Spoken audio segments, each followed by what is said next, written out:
끔찍한 후폭풍이 올 겁니다. 이 말이 과장이 아니라는 걸 요즘 시장이 증명하고 있습니다. 사람들은 아직도 금은 그냥 안전자산이라고만 생각하지만 지금 우리가 보는 건 안전자산의 상승이 아니라 통화체계에 대한 불신이 가격으로 번져나가는 과정입니다.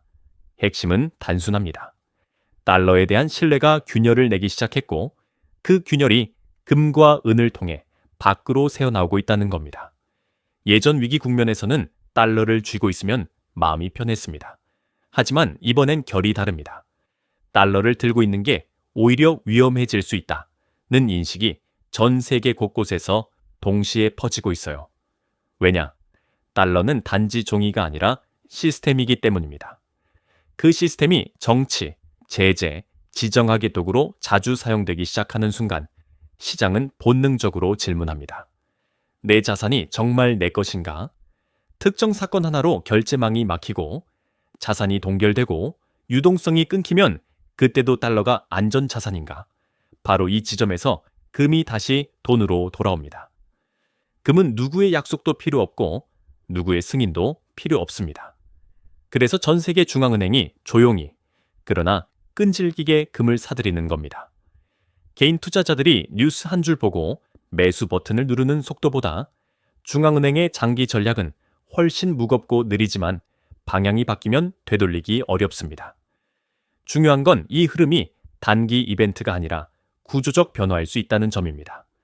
그리고 지금 시장이 무서운 이유는 불안 요인이 하나씩이 아니라 동시다발적으로 터지고 있다는 겁니다. 통화 불안, 무역 갈등, 자원 경쟁, 지정학 리스크가 한 덩어리로 움직이면 금 가격은 단순히 오르는 게 아니라 단계적으로 레벨을 바꿉니다. 오늘부터 우리는 금을 오를까 말까로 보지 말고 왜 시스템이 금을 선택하게 만들고 있는가로 봐야 합니다. 여기서부터 이야기가 시작입니다. 금값이 왜 이렇게까지 급등했느냐? 많은 분들이 전쟁 때문인가요? 불안해서 그런가요? 라고 묻습니다. 맞습니다. 하지만 그건 표면입니다. 저는 금 상승을 두 층으로 봅니다. 첫 번째는 바닥을 만드는 통화 요인, 두 번째는 속도를 붙이는 단기 트리거입니다. 지금은 이 두 가지가 동시에 작동하면서 금을 위로 밀어 올리고 있습니다. 먼저 바닥, 즉 통화 요인부터 짚어야 합니다. 금은 결국 화폐의 거울입니다. 통화량이 늘어나고 실질 구매력이 장기적으로 깎이면 금은 자기 값을 찾아 올라갑니다. 이건 투자 아이디어라기보다 역사적 반복에 가깝습니다. 종이돈은 시간을 이기지 못합니다. 반면 금은 시간을 버텨냅니다. 그래서 통화가 흔들릴수록 금이 강해지는 구조는 변하지 않습니다. 지금 시장에서 달러의 권위가 흔들린다는 신호가 곳곳에서 나옵니다. 달러가 진짜 안전자산 맞나? 라는 질문이 대중에게까지 번지는 순간 금은 단순한 해지 자산이 아니라 신뢰의 대체제로 재평가됩니다. 다음은 트리거입니다. 올해 들어 지정학 이슈가 한 방향이 아니라 동시에 튀고 있습니다. 중동 리스크, 미중 갈등, 자원과 공급망을 둘러싼 충돌, 관세와 제재의 확장, 이런 것들이 쌓이면 시장은 즉시 방어 자세로 들어갑니다. 문제는 이 불안이 단발성 뉴스로 끝나는 게 아니라 정책과 체계 변화로 이어진다는 점입니다.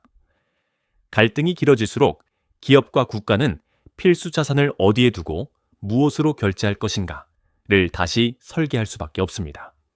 그 재설계의 과정에서 금은 늘 가장 앞줄에 서 있습니다. 여기서 중요한 포인트 하나. 과거에는 달러가 강해지면 금이 눌리는 경우가 많았죠. 그런데 요즘은 달러가 버티는 구간에서도 금이 함께 올라갑니다. 이건 시장이 금을 단순한 가격 상품이 아니라 시스템 리스크 보험으로 보기 시작했다는 뜻입니다. 결국 금값 급등은 불안하니까 샀다 수준이 아닙니다. 통화의 바닥이 흔들리고 트리거가 연속으로 터지면서 금이 한 단계 위에 레벨로 이동하는 과정입니다. 이제 핵심 질문으로 들어가겠습니다. 달러 중심 안전 체계가 구조적으로 흔들리고 있는가? 저는 그렇다고 봅니다. 다만 여기서 중요한 건 달러가 내일 당장 붕괴한다는 식의 자극적인 결론이 아닙니다. 구조적 흔들림이란 시장 참가자들이 달러를 바라보는 프레임 자체가 바뀌고 있다는 뜻입니다. 프레임이 바뀌면 자금 흐름이 바뀌고 자금 흐름이 바뀌면 가격 레벨이 바뀝니다. 금과 은이 지금 보여주는 상승은 바로 그 결과물입니다. 왜 프레임이 바뀌었느냐? 첫째는 정치화된 달러입니다. 과거에도 제재는 있었지만 최근에는 결제망과 외환 자산이 지정학 갈등의 도구로 더 노골적으로 활용되기 시작했습니다. 한 나라가 보유한 달러 자산이 특정 사건으로 동결되거나 접근이 제한되는 모습을 시장이 실제로 목격하면 다른 나라들도 똑같이 계산합니다. 나도 그 대상이 될 수 있다.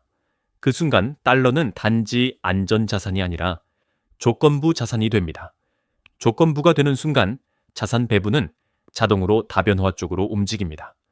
둘째는 미국 내부의 권력 충돌이 주는 신호입니다.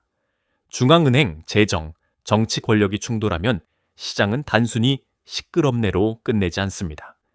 달러 시스템을 지탱하는 기관의 권위가 흔들리는 듯한 장면이 반복되면 전 세계는 달러를 절대 기준이 아니라 변수 중 하나로 보기 시작합니다.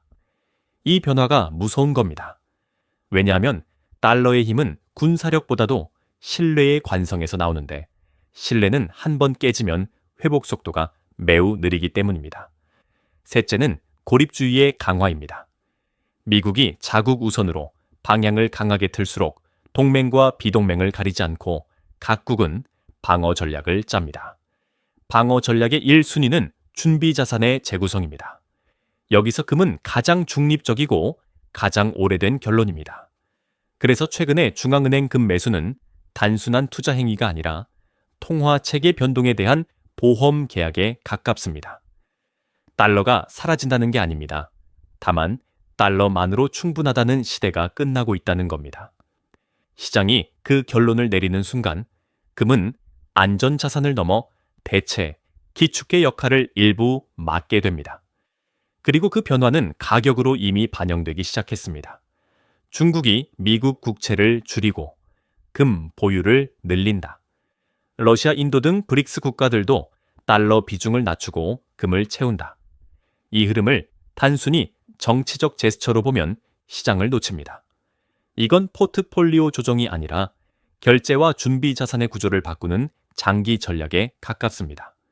쉽게 말해 달러를 싫어해서가 아니라 달러만 믿고 가기엔 리스크가 커졌다는 현실 판단입니다.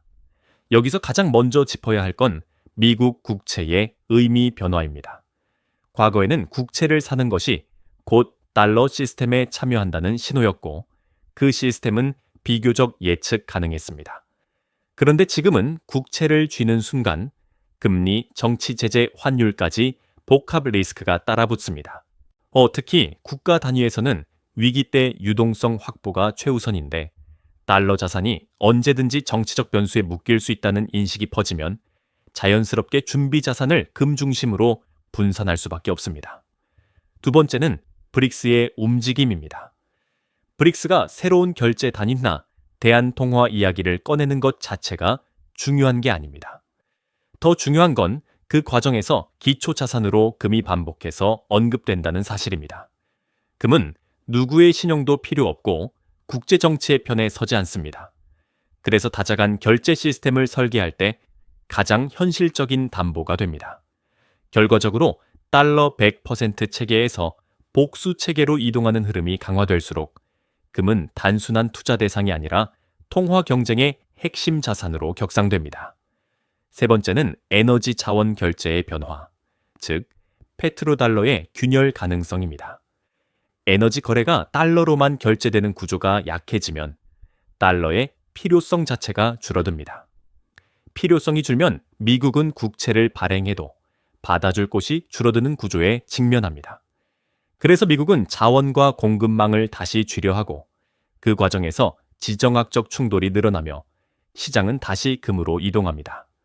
이게 지금 금 가격을 받치는 큰 뼈대입니다. 브릭스의 탈달러 흐름은 달러를 대체한다가 아니라 달러 의존도를 낮추는 방향으로 세계가 재배치되고 있다는 신호입니다.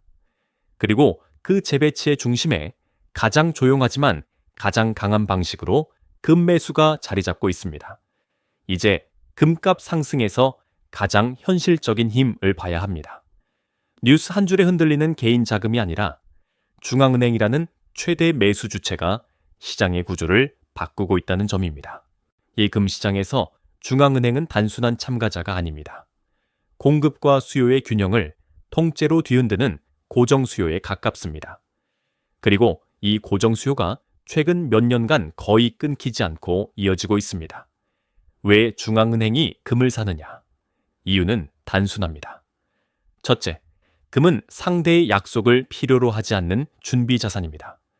국채는 발행국의 신용과 제도에 기대고 달러 예금은 결제망과 금융기관의 접근성에 기대죠. 하지만 금은 다릅니다. 내가 보유하고 있다는 사실 자체가 결제 능력이고 방어력입니다. 지정학 리스크가 커질수록 그리고 제재 동결 같은 이벤트가 현실화될수록 중앙은행은 금을 늘릴 수밖에 없습니다. 이건 투자 수익률 게임이 아니라 국가 단위의 생존 전략입니다. 둘째, 공급이 생각보다 탄력적이지 않습니다. 금은 연간 생산량이 대략 정해져 있고 새로운 광산 개발은 시간과 비용이 엄청나게 듭니다. 그런데 중앙은행이 매년 의미 있는 규모로 금을 흡수하면 민간 수요가 조금만 붙어도 가격은 쉽게 위로 튑니다. 특히 공식 집계로 보이는 매수만으로도 상당한 물량인데 시장에서는 항상 말합니다. 보이는 것보다 보이지 않는 매수가 더 있을 수 있다고. 이 가능성 자체가 가격의 하방을 단단하게 만듭니다. 셋째, 중앙은행 매수는 한 번 하고 끝이 아닙니다. 계획이 세워지면 예산이 배정되고 몇 달, 몇 년 단위로 꾸준히 집행됩니다. 그래서 중앙은행 매수는 단기 조정이 와도 흐름이 쉽게 꺾이지 않습니다. 개인 투자자는 급락하면 패닉셀을 할 수 있지만 중앙은행은 오히려 비중 확대의 기회로 보는 경우가 많습니다. 이 차이가 시장의 성격을 바꾸는 겁니다. 여기서 한 가지 착각을 경계해야 합니다. 중앙은행이 금을 산다고 해서 매일 직선으로 오르는 건 아닙니다. 급등한 구간에서는 조정도 반드시 나옵니다. 다만 중요한 건 조정이 나와도 과거처럼 바닥이 무너지는 하락이 아니라 레벨을 바꾸고 눌림목을 만드는 조정이 될 가능성이 커졌다는 겁니다. 이유는 간단합니다. 뒤에서 받아주는 큰 손이 존재하기 때문입니다. 지금 금 상승의 근본 동력은 공포가 아니라 구조적인 수요의 재편입니다. 중앙은행의 금 매수는 그 구조를 가장 직접적으로 보여주는 지표이고 이 흐름이 이어지는 한 금은 단순한 트레이딩 자산이 아니라 포트폴리오의 핵심 축으로 남을 겁니다. 지금 시장에서 가장 흥미로운 현상은 금이 더 이상 조건부 상승을 하지 않는다는 점입니다. 과거에는 비교적 단순했죠. 달러 인덱스가 오르면 금은 눌리고 금리가 오르면 금은 약해지고 채권 수익률이 매력적이면 금은 밀렸습니다. 그런데 최근에는 이 상관관계가 깨지고 있습니다. 달러가 강해 보이는 구간에서도 금이 오르고 금리가 내려도 오르고 심지어 금리가 버티는 상황에서도 오릅니다. 이건 금이 상품에서 다시 통화의 대체제로 이동하고 있다는 신호입니다. 저는 이 단계에서 금을 완전 자산이라는 표현으로 설명하는 흐름을 이해할 수 있다고 봅니다. 완전 자산이란 특정 지표 하나에 의해 움직이는 자산이 아니라 시스템의 불확실성이 커질수록 존재감이 커지는 자산입니다. 즉, 금은 이제 인플레이션 헤지 하나로만 설명되지 않습니다. 결제, 제재, 부채 정치 리스크가 한꺼번에 커질 때 마지막 담보로 선택되는 자산이 되는 겁니다. 왜 이런 변화가 생겨붙이느냐? 첫째, 시장이 명목 수익률보다 실질 안전성을 더 크게 보기 시작했습니다. 채권 수익률이 4%에서 5%까지 나온다고 해도 그 수익률이 정말 내 자산을 지켜주는가에 대한 의문이 커졌다는 거죠. 둘째, 미국 중심의 금융 질서가 단일한 방향으로만 흘러가지 않게 되면서 자산 배분의 기준이 달라졌습니다. 예전에는 달러가 강하면 글로벌 자금이 달러로 몰렸지만 지금은 달러 강세가 오히려 긴장 고조의 신호로 해석되기도 합니다. 긴장이 커지면 시장은 금을 더 찾습니다. 그리고 세 번째가 중요합니다. 금은 이제 팔아야 돈이 되는 자산이 아니라 가지고 있어야 마음이 버티는 자산으로 재정의되고 있습니다. 중앙은행이 금을 사는 이유도 여기 있습니다. 국가 단위에서 위기 대응을 설계할 때 가장 필요한 건 유동성이 아니라 신뢰일 때가 많습니다. 신뢰가 흔들리는 순간 금은 그 자체로 신뢰의 저장고가 됩니다. 그래서 금은 금리와 싸우지 않고 달러와도 싸우지 않습니다. 오히려 그 모든 불확실성을 먹고 커지는 자산이 됩니다. 다만 이 단계에서 투자자가 반드시 기억해야 할 게 있습니다. 완전 자산이라고 해서 무조건 직선 상승을 의미하지 않습니다. 오히려 이런 구간일수록 변동성은 커집니다. 급등한 만큼 조정도 날카롭게 나올 수 있습니다. 하지만 핵심은 조정이 와도 금이 다시 이전 가격대로 돌아가는 장세가 아니라 조정 후에 더 높은 레벨로 재평가되는 장세가 펼쳐질 가능성이 높아졌다는 겁니다. 지금 금은 단순한 가격 상승이 아니라 자산의 지위 자체가 바뀌는 국면에 있습니다. 이제부터는 금 못지않게 중요한 축, 바로 은 이야기를 해야 합니다. 많은 분들이 은을 아직도 금의 저렴한 버전 정도로만 봅니다. 하지만 지금 은은 그 프레임을 벗어나고 있습니다. 은은 단순한 귀금속이 아니라 현대 산업의 핵심 원자재이고 바로 그 지점에서 수요 구조가 완전히 달라졌습니다. 저는 지금 은 시장을 한 문장으로 정리합니다. 투기 수요가 아니라 실물 필요가 가격을 끌고 간다. 왜 은이 이렇게 뜨거워졌느냐? 첫째, 기술 발전이 은을 필수품으로 만들고 있습니다. AI 서버, 데이터 센터, 5G, 6G 통신 장비, 각종 센서와 반도체 공정, 전기차와 배터리, 태양광 패널, 그리고 우리가 손에 쥐고 있는 스마트폰까지. 은이 안 들어가는 곳이 거의 없습니다. 특히 고성능 장비로 갈수록 은의 사용량은 줄어들기보다 품질 요구 때문에 더 견고하게 고정되는 경우가 많습니다. 대체하면 되지 않냐는 질문이 나오는데 산업 현장에선 그렇게 간단하지 않습니다. 성능, 안정성, 전도성 조건을 동시에 만족시키는 소재는 제한적이고 군사 항공 원자력처럼 실수 자체가 허용되지 않는 분야에서는 더 그렇습니다. 둘째, 은은 수요의 성격이 비탄력적입니다. 가격이 올랐다고 해서 기업들이 은을 갑자기 덜 쓰지 못합니다. 생산 라인이 돌아가야 하고 계약을 맞춰야 하고 공급망이 끊기면 손실이 기하급수적으로 커집니다. 그래서 은 가격이 올라갈수록 오히려 기업들은 비싸도 확보 쪽으로 움직입니다. 이게 무서운 부분입니다. 투자자가 가격을 보고 망설이는 순간 산업은 가격을 보고 결정하지 않기 때문입니다. 셋째, 공급 측면이 생각보다 빡빡합니다. 은은 금처럼 은만 캐는 광산에서만 나오는 게 아니라 다른 금속의 부산물로 나오는 비중이 큽니다. 즉, 은 가격이 오른다고 해서 곧바로 은 생산이 폭증하기 어렵습니다. 공급이 즉시 늘지 않는 구조에서 수요가 구조적으로 증가하면 이 가격은 레벨을 바꿉니다. 그래서 지금 은은 단순히 금을 따라가는 게 아닙니다. 금이 통화에 불신을 먹고 오른다면 은은 산업의 현실을 먹고 오릅니다. 이 두 축이 동시에 강해지면 귀금속 시장은 예전처럼 뉴스가 잠잠하면 꺾이는 장세가 아니라 구조적 수급의 장세로 바뀝니다. 그리고 바로 그 변화가 지금 우리가 보고 있는 은의 급등을 설명합니다. 은 시장에서 진짜 무서운 포인트는 가격이 오른다가 아닙니다. 가격이 오르는 방식이 과거와 다르다는 겁니다. 예전에는 뉴욕과 런던 같은 서구 금융 중심지에서 선물 파생을 통해 가격을 주도했고 현물은 대체로 그 뒤를 따라갔습니다. 그런데 지금은 현물이 선물을 끌고 가는, 더 정확히 말하면 지금 당장 필요한 실물이 프리미엄을 만들며 시장을 밀어올리는 구조가 나타나고 있습니다.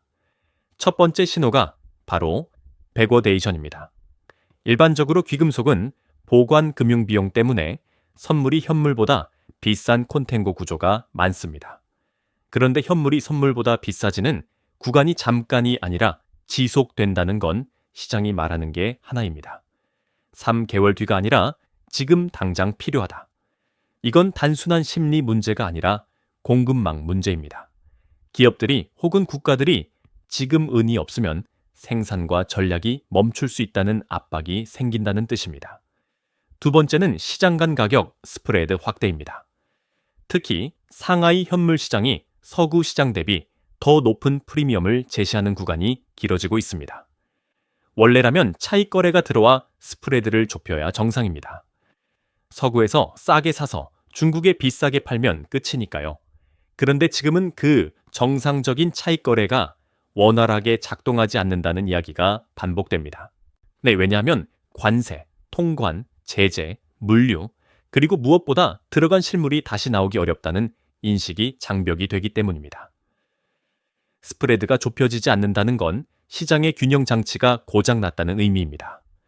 균형 장치가 고장나면 변동성은 커지고 추세는 더 극단으로 갈 수 있습니다. 세 번째는 금융기관의 포지션 리스크입니다. 과거에는 파생 시장에서 대형 금융기관이 쇼트로 가격을 눌러도 시간이 지나면 현물 수급이 따라오며 균형이 맞춰졌습니다. 그런데 현물 부족이 심해지면 쇼트 포지션은 전략이 아니라 사고가 됩니다. 실물 인도 압박이 커지고 증거금이 올라가고 마진콜이 터지면 시장 전체에 연쇄 반응이 생길 수 있습니다.